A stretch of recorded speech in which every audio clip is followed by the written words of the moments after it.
হাসপাতাল থেকে ছাড়া পেলেন সিলেটের ছাত্রলীগের এক নেতা। চাপাতির আঘাতে নির্মমতার শিকার কলেজ ছাত্রী নার্গিস আক্তার খাদিজা। স্কয়ার হাসপাতাল থেকে ছাড়া পেলেও তাকে আরো কিছুদিন চিকিৎসা নিতে হবে ফিজিওথেরাপির জন্য। শনিবার গণমাধ্যমের সামনে হাজির করা হয় খাদিজাকে। আবেগ আপ্লুত খাদিজা তার কৃতজ্ঞতা জানিয়েছেন দেশবাসীর প্রতি। চিকিৎসকও জানিয়েছেন খাদিজার বাম পাশ কিছুটা অবশ থাকলেও সে অনেকটাই সুস্থ। তবে আরো কিছুদিন সাভারের সিআরপিতে রেখে ফিজিওথেরাপি দেওয়া হবে। শাহ ইমন জানাচ্ছেন বিস্তারিত। শনিবার স্কয়ার হাসপাতালে এক সংবাদ সম্মেলনে হাজির করা হয় নার্গিস আক্তার খাদিজাকে। দেশবাসীর সহমর্মিতা ও ডাক্তারদের প্রচেষ্টা আর গণমাধ্যমের সহযোগিতার জন্য সবার প্রতি কৃতজ্ঞতা জানান তিনি। আপনারা সবাই আমার জন্য অনেক দোয়া করছেন, আপনাদের দোয়ায় আমি সুস্থ আছি, ভালো আছি। আপনারা আমার জন্য আরো দোয়া করবেন, আমি যাতে সম্পূর্ণ সুস্থ হই।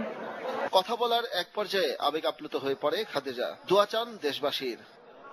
ডাক্তারদেরকে ধন্যবাদ জানাই এবং মিডিয়া ভাইদেরকে পক্ষ থেকে ধন্যবাদ জানাই। আপনারা সবাই আমার জন্য দোয়া করেছেন।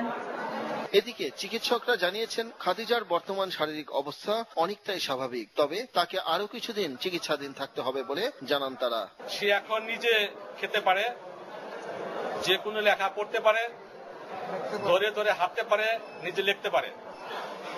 মেডিকেল বোর্ডের সিদ্ধান্ত অনুযায়ী যেহেতু তার ফিজিওথেরাপি দরকার, সেটা হলো রিহ্যাব ফিজিওথেরাপি, তার জন্য তাকে হসপিটাল থেকে ডিসচার্জ করা যেতে পারে এবং তাকে ভালো কোথাও রিহ্যাব ফিজিওথেরাপির জন্য পাঠানোর রিকমেন্ডেশন করা হয়েছে।